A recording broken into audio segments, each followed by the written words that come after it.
Hello friends नमस्कार आरती home style cooking channel को आपण मानक स्वागत जनाऊँगी। मु आज बांफ पिठा करी एथिरे मु 200 ग्राम बीरी पकईची आउ 250 ग्राम चाउल भिजेची याकू 4-5 घंटा आमे भिजेकी रखिदबा।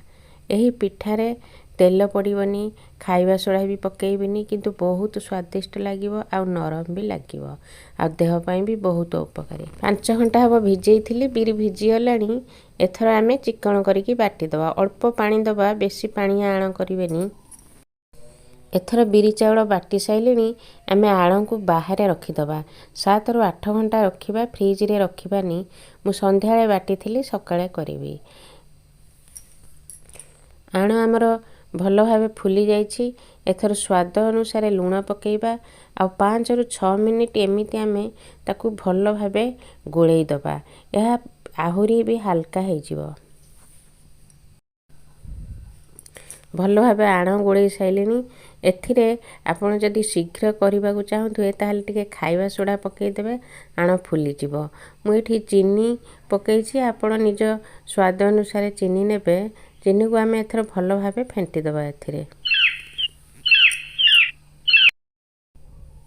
एथिरे 4टी अलैच को गुंड करके पकेई दबा। पिठार बास्ना बहुत बढ़िया हेबो। एथर गोटे डेक्ची रे आमे 2 कप पानी दे दबा। आ से डेक्ची रे गोटे परिष्कार कपड़ा नै आमे ता मुहरे भल भावे बांधी दबा। कपड़ा आमे तळु को ओळेइबानी ता धार रे पूरा बांधिबा नहने गैस रे लागी जिवो। पानी को घोड़ेई या फुटिया छाड़ी दबा। आउ एठी गोटे कढ़ारे गोटे चामच घी पकई सरू करके काटी रखी 8-10 पीस नड़िया काजू बादाम 8-10 टी आउ किशमिश 8-10 टी एको आमे भाजी दबा। आमर पानी भल भाव फुटी गलानी। एथर गैस को सिम करके आमे एथिरे आण को ढालिबा। आण ऊपर भाजी रखिथिबा नड़िया किशमिश काजू बादाम को आमे सजेई दबा। गैस को सिम रे रखिबा।